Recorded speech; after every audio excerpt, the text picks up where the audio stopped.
নমস্কার, home cook with পুপু চ্যানেলের আরেকটি নতুন ভিডিওয় সকলকে স্বাগত। আজকে আমি তোমাদের সাথে শেয়ার করছি দোকানের মতো মাছের কচুরি। তার জন্য আমি প্রথমে একটা কড়াইতে 1.5 গ্লাস জল দিয়ে নিলাম।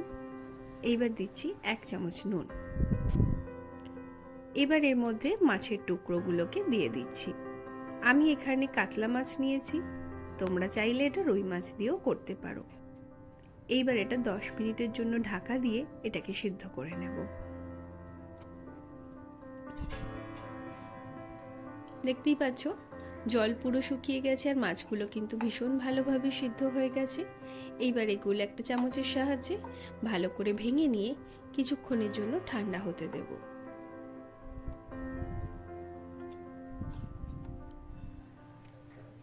মাছগুলো ঠান্ডা হয়ে গেছে। এইবার উপর থেকে আমি মাছের ছাল আর মাছের কাঁটাগুলোকে ভালো করে বেছে নেব। এই কাজটা কিন্তু ভীষণ মনোযোগ দিয়ে করো, যাতে নিজেরও হাতে না লাগে আর কোনোভাবেই যেন রান্নাটার মধ্যে একটাও কাঁটা না চলে যায়, সেটা অবশ্যই দেখতে হবে। এইবার এর মধ্যে আমি 1 চামচ গোলমরিচের গুঁড়ো আর একটু লেবুর রস দিয়ে দিলাম। লেবুর রসটা দিয়ে দিলে মাছের মধ্যে কিন্তু আর আষ্টে গন্ধটা থাকবে না, তাই লেবুটা কিন্তু তোমরা অবশ্যই ব্যবহার করো। আর যেহেতু আমি আদা রসুন পেঁয়াজ ছাড়া এটা করব, তো লেবুটা কিন্তু অবশ্যই দরকার। এবার আমি এখানে 1.5 কাপ মতো ময়দা নিয়েছি, তাতে 1 চিমটে নুন, কিছুটা জোয়ান আর পরিমাণ মতো সাদা তেল দিয়ে দিলাম।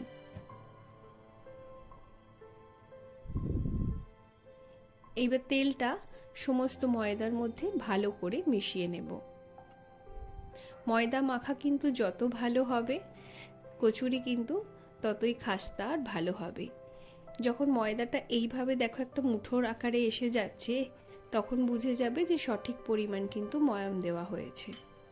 এবার এর মধ্যে অল্প অল্প করে জল দিয়ে এটার একটা ভালো করে ডো বানিয়ে নেব।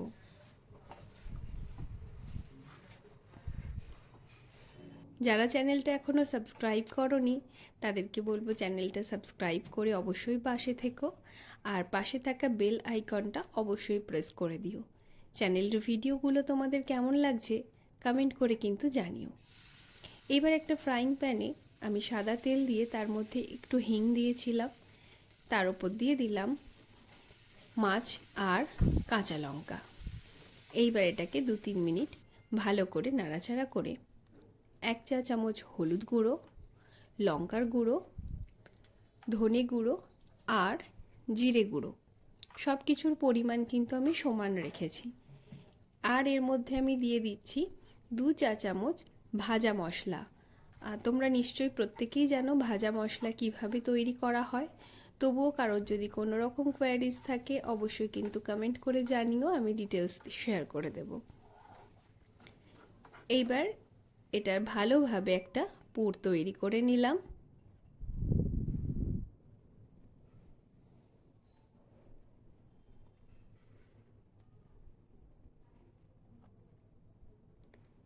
এইবার এই ময়দার ডো থেকে ছোট ছোট লেচি কেটে নিয়ে এইবার এগুলো 2 হাতের সাহায্যে প্রেস করে ভালো করে গোল করে নিয়ে আঙুলের সাহায্যে এইভাবে চেপে চেপে মাঝখানটাকে এরকম একটা বাটির মতো শেপ দিয়ে এর মধ্যে আমরা পুর ভরে নেব।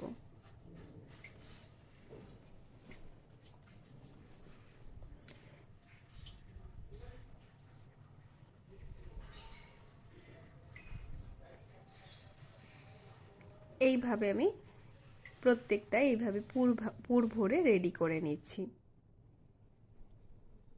দেখতেই পাচ্ছ পুর কিন্তু কোনো দিক দিয়ে একেবারে ফেটে বেরিয়ে যায়নি, অনেকটা পরিমাণ কিন্তু পুর দিয়েছি, তাই এই সময় কিন্তু কাজটা খুব সাবধানে আলতো হাতে করো,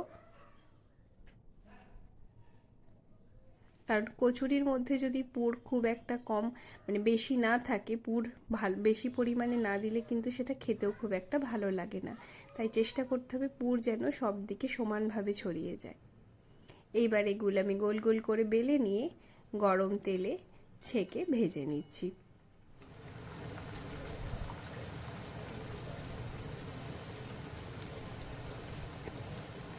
প্রত্যেকটা কচুরি কিন্তু ভীষণ ভালো ফুলেছে, দেখতেই পাচ্ছ। আর এগুলো ভীষণ খাস্তা হয়েছে। তো তোমরা কিন্তু রেসিপিটা অবশ্যই ট্রাই করো। আর গতকাল আমি যে আলুর দমের রেসিপিটা শেয়ার করেছিলাম, সেটা কিন্তু এই কচুরির সাথে ভীষণ ভালো লাগে। তাই তোমরা অবশ্যই এই আলুর দম আর কচুরি রেসিপিটি ট্রাই করে আমাকে কমেন্ট করে জানিও তোমাদের কেমন লেগেছে।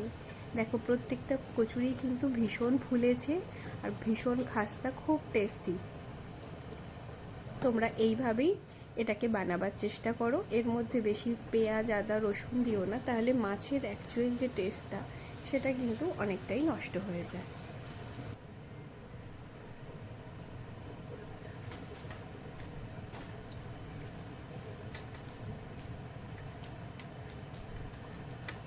আশা করি রেসিপিটি তোমাদের খুব ভালো লেগেছে। দেখা হচ্ছে তোমাদের সাথে অন্য আরেকটি ভিডিওয়। ততক্ষণ সবাই ভালো থেকো, সুস্থ থেকো।